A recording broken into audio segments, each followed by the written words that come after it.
Good day, everybody. I am author Ramona Roberson Gregory. Thank you so much for taking a moment so that we can comb through some more pages of the book that I was blessed to author, entitled Do Not Panic. The best way to participate in this podcast is to have a book of your own so that as I'm reading, you can highlight, write notes, and flip through the pages along with me, which may generate some questions. So what I'm going to do is I'm going to show you an infomercial so that you will know how to order the book. Again, I am Ramona Roberson Gregory, the author of Do Not Panic. Hold on. Here's the information you need so that the next time we get together, if you haven't already purchased your book, that you would have it the next time.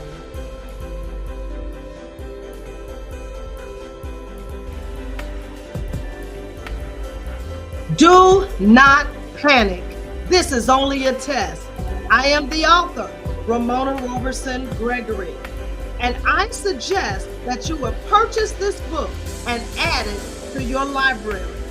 By enduring this catastrophic calamity, coronavirus pandemic, we have been equipped with the power to prevail over known and unexpected obstacles.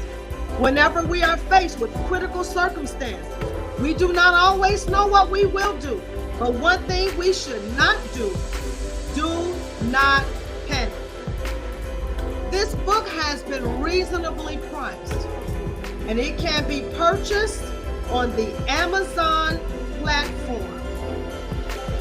If you would prefer the Kindle version, it is only $9.99. For those who like paperback, it is $13.99. And for the hardcover lovers, it is priced at only $18.99. If you reside in the greater Fort Lauderdale, Florida area, you can call for delivery or pickup at the My Superstar Productions office at 954-479-0315. Whether you are facing financial, health, or relationship problems, remember, do not panic. This is only a test.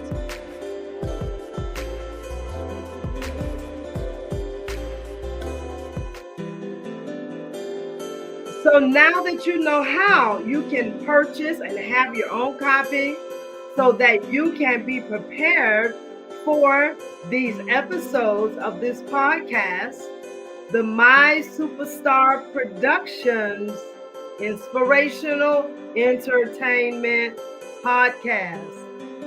Of course, I will be spending a lot of time on the book, Do Not Panic.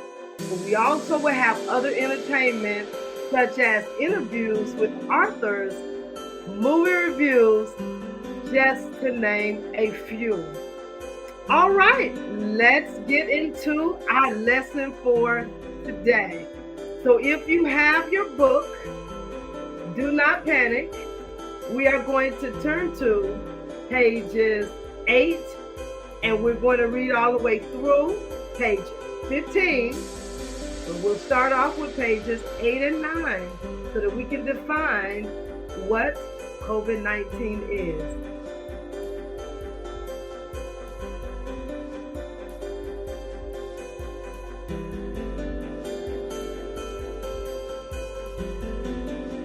Page 8, COVID-19 disease. Coronavirus disease 2019, also known as COVID-19, is a contagious disease caused by the virus severe acute respiratory syndrome, coronavirus. 2, SARS, that's capital S, capital A, capital R, S. dash CO, capital V, dash 2. The first known cause was identified in Wuhan, China in December 2019. The disease quickly spread worldwide, resulting in the COVID-19 pandemic. Symptoms of COVID-19 are variable, but often include fever, cough, headache, fatigue, breathing difficulties, loss of smell and taste. Symptoms may begin 1 to 14 days after exposure to the virus. At least a third of people who are infected do not develop noticeable symptoms. Of those who develop symptoms, we see that of those who develop symptoms noticeable enough to be classified as patients, most 81% develop mild to moderate symptoms up to mild pneumonia, while 14% develop severe symptoms, dyspnea, hypoxia, or more than 50% lung involvement on imaging, and 5% develop critical symptoms, respiratory failure, shock, or multi-organ dysfunction. Older people are at a higher risk of developing severe symptoms. Some people continue to experience a long-range effect of COVID-19 for months after recovery, and damage to organs has been observed. Multi-year studies are underway to further investigate the long-term effects of the disease. Transmission. COVID-19. The disease when infectious particles are breathed in or come into contact with the eyes, nose, or mouth. The risk is highest when people are in close proximity, but small airborne particles containing the virus can remain suspended in the air and travel over longer distances, particularly indoors. Transmission can also occur when people touch their eyes, nose, or mouth after touching surfaces or objects that have been contaminated by the virus. People remain contagious for up to 20 days and can spread the virus even if they do not develop symptoms. I want to go back and read one of the passages just for clarity. I got my bookmark out here to help me stay online. And it says, at least a third of people who are infected do not develop noticeable symptoms. Of those who develop symptoms noticeable enough to be classified as patients, most 81% develop mild to moderate symptoms up to mild pneumonia, while 14% develop severe symptoms, dyspnea, hypoxia, or more than 50% lung involvement or imaging, and 5% develop critical symptoms, respiratory failure, shock, or multi-organ dysfunction. All right, just wanted to reread that for clarity. So that is page 8 and 9. So this gives us what the disease is by definition, the symptoms, and transmission.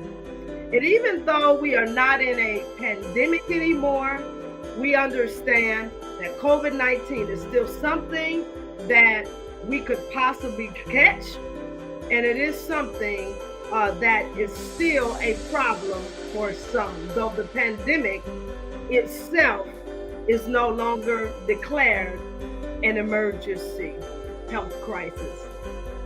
Now we're going to move on to page 10, and we'll go through page 15, and I will stop at each topic, and at the end, if you have any questions, please let me know.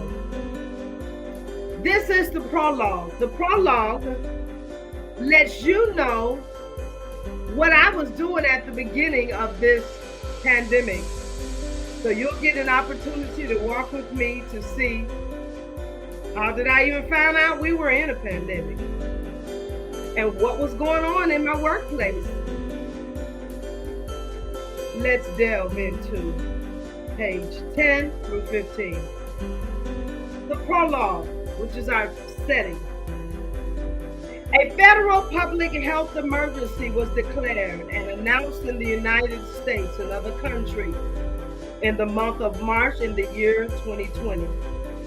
The world at large was introduced surprisingly and unwillingly to a pandemic by way of coronavirus, also known as COVID-19. Although the disease had become widespread at this time, it was already brewing and making a name for itself in Wuhan, China, reporting the first known case in December 2019. Therefore, the 19 stands for the year 2019. This airborne disease was not contained where it began, but travels near and far. My lifestyle, or my new lifestyle, during the COVID-19 pandemic. A COVID-19 pandemic? How did we get here? Let me rewind.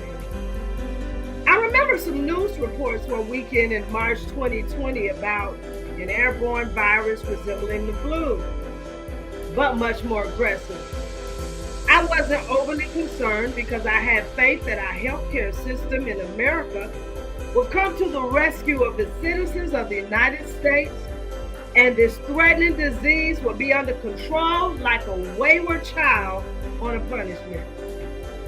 The following week, we discussed it at work with many wonders, few answers, and many more questions. Employed by a company that prided itself on great customer service, as a workshop facilitator, I was accustomed to cozy groups of eager learners in proximity. Now I was instructed to make changes to that intimate interaction by separating customers, by distancing them at every other desk, making wearing face masks not mandatory, and use of disinfectant measures more frequent. Cleaning and separating customers was understandable, but who teaches with their mouths covered up? This doesn't work well when your mouth is your teaching tool, when your voice must be heard. Well, flexibility is always necessary in any job situation. As a matter of fact, this is one of my teaching lessons. So now it's time for me to practice what I taught. And in the grand scheme of things, I was proud to work for a company that cares enough about its employees to take necessary precautions. I'll never forget the day that I went to the grocery store and pulled the door to enter. I observed a sign on the door that read, "No face covering, no entry." Have I stepped into a science fiction movie or in a time chamber? Wearing a mask or face covering in 2020 just to enter the grocery store? I'll just go to another one, I reasoned. Well, as I drove around looking for a grocery store that was managed by sane management, I found out that this mandate spread faster than I could drive my car from one store to another. Who just has a face covering laying around just in case they need one in 2020? What a far-fetched, unheard of idea. It is a good thing that I love scarves. I had plenty enough to choose from and to share with the whole community of ladies if I needed to. Since I consider myself a fashionista, I chose one that would match my outfit, of course, As a cosmetologist, hair and makeup are my signatures. Grooming is my career, and I'm always dressed for success. As an example to my customers, and that includes all public appearances, including grocery shopping. It took me 20 minutes to apply my makeup just to cover up part of my face. So much for me showing off my new blush and my new shiny lipstick. I was ready for this to be over already. However, I did find confident that my eyeshadow was popping. And at least I didn't have to cover up my eyes. After a full work week, I am active in my weekend gig job as a gospel recording artist. My calendar was booked with concert appearances that I was very much looking forward to. I received a call from a local well-known music manager, Jacqueline Hickman Singletary. It can be said of Miss Jackie like it is said of E.F. Hutton. When E.F. Hutton talks, people listen. When Miss Jackie calls, people answer their phones. She called and granted me an opportunity to sing on stage at the Miami, Florida Fairgrounds for the first time. I was also booked by church as one of the few Americans at a Caribbean concert. Finally, a new audience that can appreciate Caribbean melodies. In addition to invites to my familiar hometown crowd. All were canceled without a rescheduled date. While I pitied myself in my personal dilemma, transportation services had to create safe riding mandates, which created new regulations for airports, airlines, train stations, public buses, Uber, DoorDash, taxis, and roadside vehicle services. Safety precautions were put into place for educational facilities, retail stores, restaurants, doctor's offices, hospitals, private events, and even churches.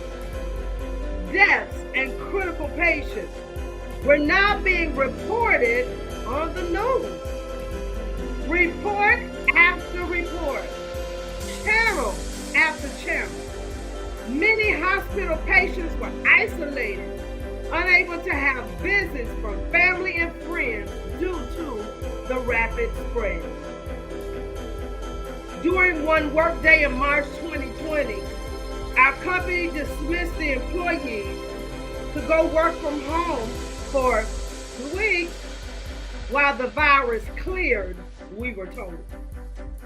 Thereafter, our homes temporarily became our workspace.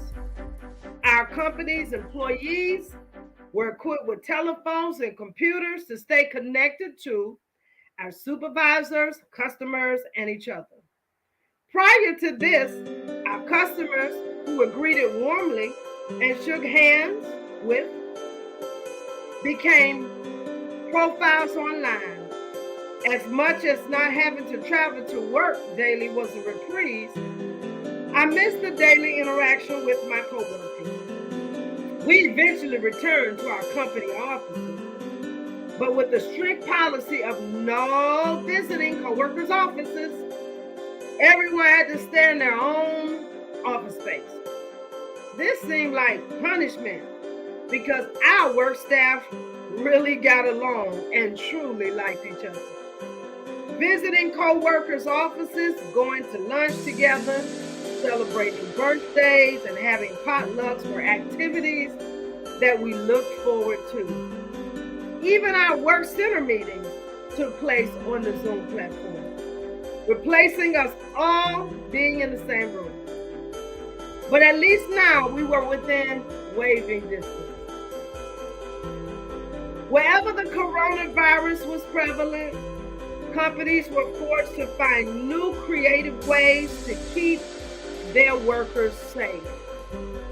The doors to their business pay employees and continue to provide excellent customer service to their customers.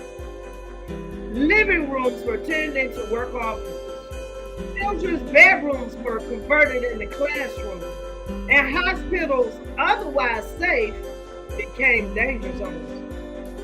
Masks, gloves, disinfectants for surfaces and hands, and bathroom tissue were hoarded by panicking shoppers. Thus the name of this book, Do Not Panic. With no concern about others in need of the same supplies. Let me read that again. Masks, gloves, disinfectants for surfaces, and hands and bathroom tissue were hoarded by panicking shoppers with no concern about others in need of the same supplies. In-person interaction shifted to online virtual platforms and conference calls. Appointments had to be made for normal walk-in services. The virus that wreaked havoc on society and created chaos, which was expected to visit and dissipate within 2 weeks, was still an unwanted visitor 2 years later. Unbelievable! This turn of events would make a best-selling book or box office movie. Unfortunately, it would be listed as a true story and not science fiction. While much of the world was confused and saddened by this recent turn of events, God-fearing people prayed, consulted one another, and picked up their Bibles for answers, comfort, and guidance. It was evident that the Centers for Disease Control, known as CDC, government officials, and medical personnel didn't have all the answers to all the questions being asked by desperate citizens scrapping to cope. And as we come to an end, everybody wanted to know, can we and will we survive? What shall we do in a time like this? Could it be that God is judging us? Is there a reference in the Bible to this calamity? If so, what chapters and verses? Surely the prophets know what is happening. According to Amos, chapter 3, verses 7 through 8. Surely the Lord God does nothing unless he reveals his secrets to his servants, the prophets, of which I am one. A lion has roared. Who will not fear? The Lord has spoken. Who can but prophesy?